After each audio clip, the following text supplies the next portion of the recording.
Ia melihat poster buronan dan ternyata itu adalah suaminya. Dengan gugup ia cepat-cepat membayar belanjaannya dan pulang. Tapi di tengah perjalanan, tiba-tiba teringat sesuatu. Ia segera kembali ke pasar dan melihat di sekelilingnya sudah tidak ada siapapun. Dia mendekat untuk merobek poster buronan suaminya. Ketika akan merobek posternya, tangannya dihentikan oleh seorang pria. Ia menoleh dan melihat ke belakang, ternyata dia adalah kepala desa. Dia memaksanya untuk pergi ke hutan. Jika tidak, ia akan terkena masalah. Akhirnya wanita itu memutuskan untuk pergi. Tapi beberapa saat kemudian kepala desa itu menariknya kembali. Wanita itu melawan. Sebuah tamparan membuat kepala desa sampai terjatuh. Akhirnya wanita itu berhasil melarikan diri. Wanita itu bernama San Hoa. 2 tahun lalu suaminya meninggal. Dan dia pun menjadi janda. San Hoa membesarkan kedua anaknya sendirian. Hari itu ketika ia dan anaknya pergi ke gunung untuk memetik sayuran. Seorang pria tergeletak di pinggir sungai. Setelah pria itu diselamatkan oleh San Hoa, pria itu pun lekas pulih. San Hoa bertanya, apa yang terjadi padamu? Pria itu menolak untuk mengatakan apapun. Tapi San Hoa sudah tahu apa maksudnya. Jadi San Hoa hanya menyuruhnya menghabiskan makanannya. Setelah itu San Hoa menyuruhnya cepat-cepat pergi karena ia adalah seorang janda. Ia tidak bisa menjaga pria tak dikenal. Sepertinya dia sudah lama tidak makan. Ia memakan semangkuk bubur sayur dengan lahap. Setelah menghabiskan makannya, pria itu bergegas pergi. Tapi ketika San Hoa melihatnya, ia begitu prihatin. Ia tidak tega untuk membiarkannya pergi seperti itu. Kemudian dia menemukan pakaian sisa suaminya. Lalu San Hoa memberikan pakaian itu kepadanya. Ia menyuruhnya untuk menetap sementara sampai sembuh. Pria itu bernama Dai Hai. Kemudian, setiap hari San Hoa pergi ke gunung untuk mengambil obat. Terkadang ia sampai melukai dirinya sendiri. Anak-anaknya bertanya, mengapa ibunya merawat Dai Hai? Apakah ibu tidak takut bahwa dia ini orang jahat? San Hoa memberitahu anaknya, ketika seseorang dalam kesulitan, kita harus membantu mereka, tak peduli orang itu baik atau jahat. Itu tidak penting. Jika kita ingin menjadi orang baik, maka selamatkanlah mereka. Jadi ibu melakukan ini untuk menolongnya sepenuh hati. Dan jika dia adalah orang jahat, kita tetap harus menolongnya, agar orang jahat itu bisa berubah menjadi orang baik. Dai Hai mendengar semua percakapan mereka. Raut di wajahnya menjadi sangat rumit. Hari itu ketika San Hoa akan menjual keranjang bambu bersama anak-anaknya, ia bertemu saudaranya. Saudaranya itu berkata bahwa San Hoa merawat seorang pria di rumahnya. Saudaranya itu bergegas untuk bertanya, siapa tahu San Hoa mau mengaku. San Hoa tidak berniat untuk menyerah. San Hoa berpura-pura jatuh untuk menakut-nakutinya. Pada saat itu ia dengan cepat bangkit dan berlari pulang. Setibanya di rumah, aku berniat untuk mengusirnya. Jika orang lain melihatnya, itu akan benar-benar menjadi masalah besar. Begitu ia masuk ke dalam rumah, San Hoa melihat Dai Hai sedang membantunya membuat keranjang bambu. San Hoa tidak bisa berkata-kata. Sore itu kepala desa datang dan mengetuk pintu.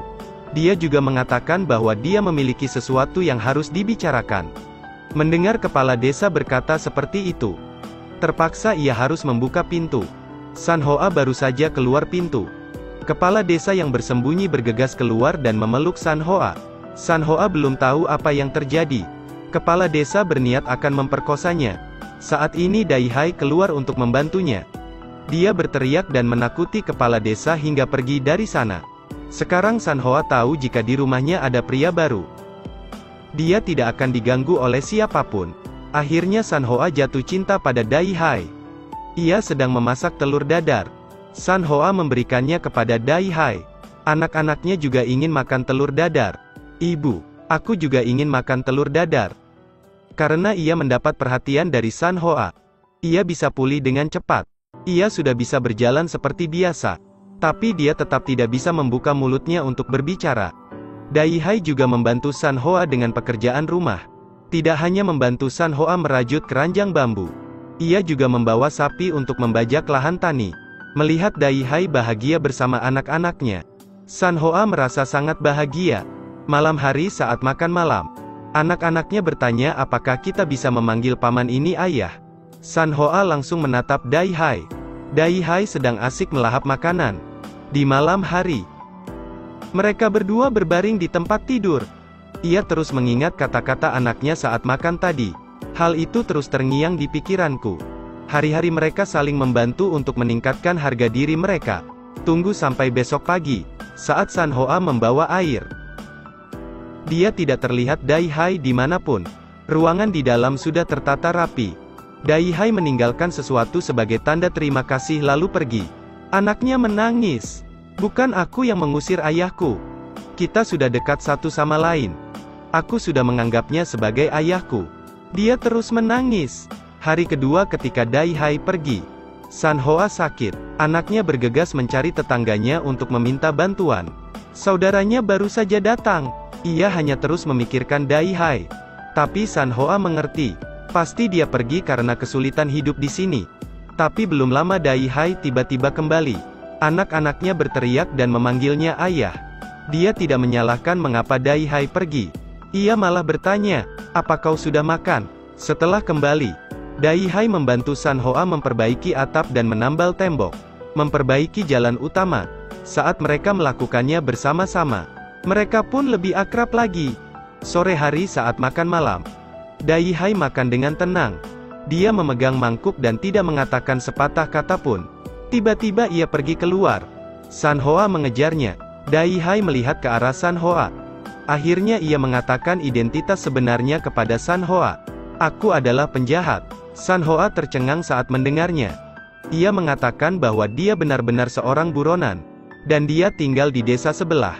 Hari itu dia sedang bersiap untuk membajak. Tiba-tiba ia mendengar suara di hutan. Dia menemukan seorang gadis yang terbaring di tanah. Rupanya dia terluka parah. Dai Hai mengenali gadis itu. Jadi dia membawa gadis itu ke rumah sakit. Tapi seseorang bernama En Hisu melihatnya. Dia melaporkan Dai Hai ke polisi. En Hisu mengatakan bahwa dia adalah orang yang sudah melukai gadis itu. Polisi langsung menangkapnya. Dai Hai berusaha menjelaskan semuanya tapi tidak ada yang percaya.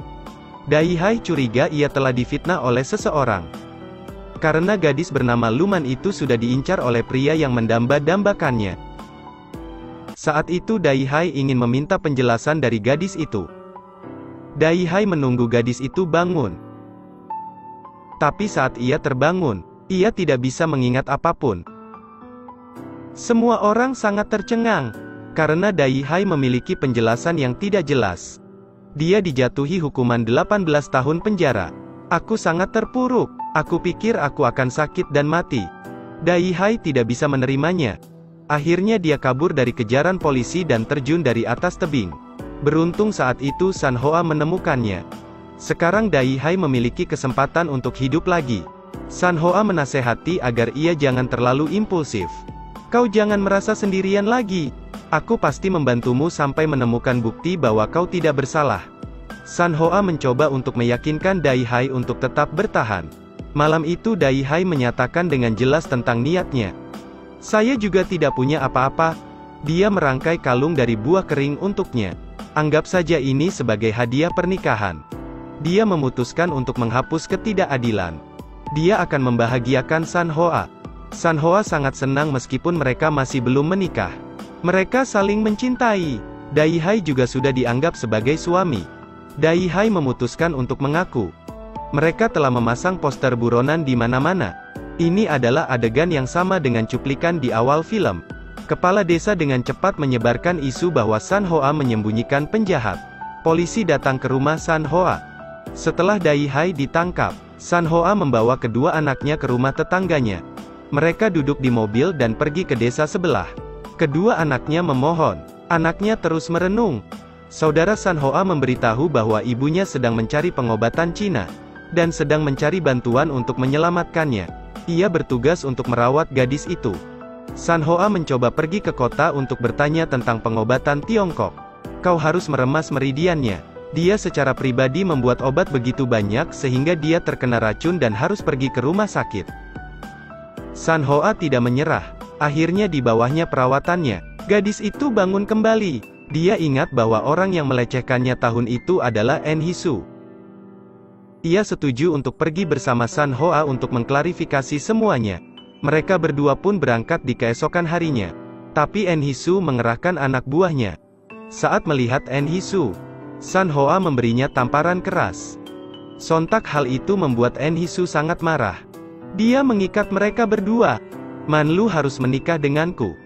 Tentu saja ia tidak setuju. Bagaimana kabar mereka berdua? San Hoa menggunakan kekuatannya untuk memotong tali. Mereka pun berhasil melarikan diri. Cobalah kabur dan melapor ke polisi. Gadis itu tidak setuju. Pada saat ini, San Hoa mengeluarkan kalung untuk meyakinkannya. Akhirnya Manlu setuju. Kemudian keduanya berpisah. Dengan cepat San Hoa dikejar oleh anak buah Enhisu. Mereka bertanya kepada San Hoa, "Di mana gadis itu?" San Hoa menunjuk wajahnya dan berteriak. Enhisu tak terima dengan kata-katanya. Ia langsung mendorong San Hoa hingga terjatuh. Setelah itu, Dai Hai terbebas dari dakwaan sebagai tersangka.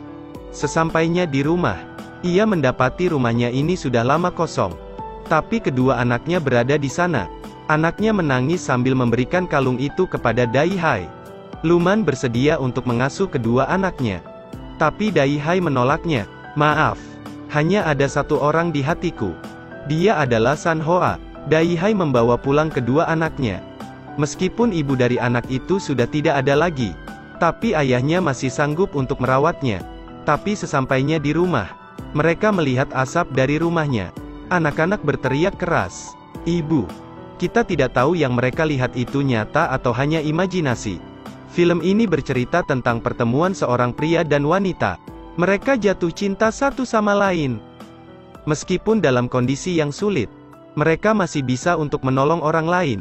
Cerita pun berakhir. Terus ikuti Edelweiss Review untuk mendapatkan update cuplikan film berikutnya.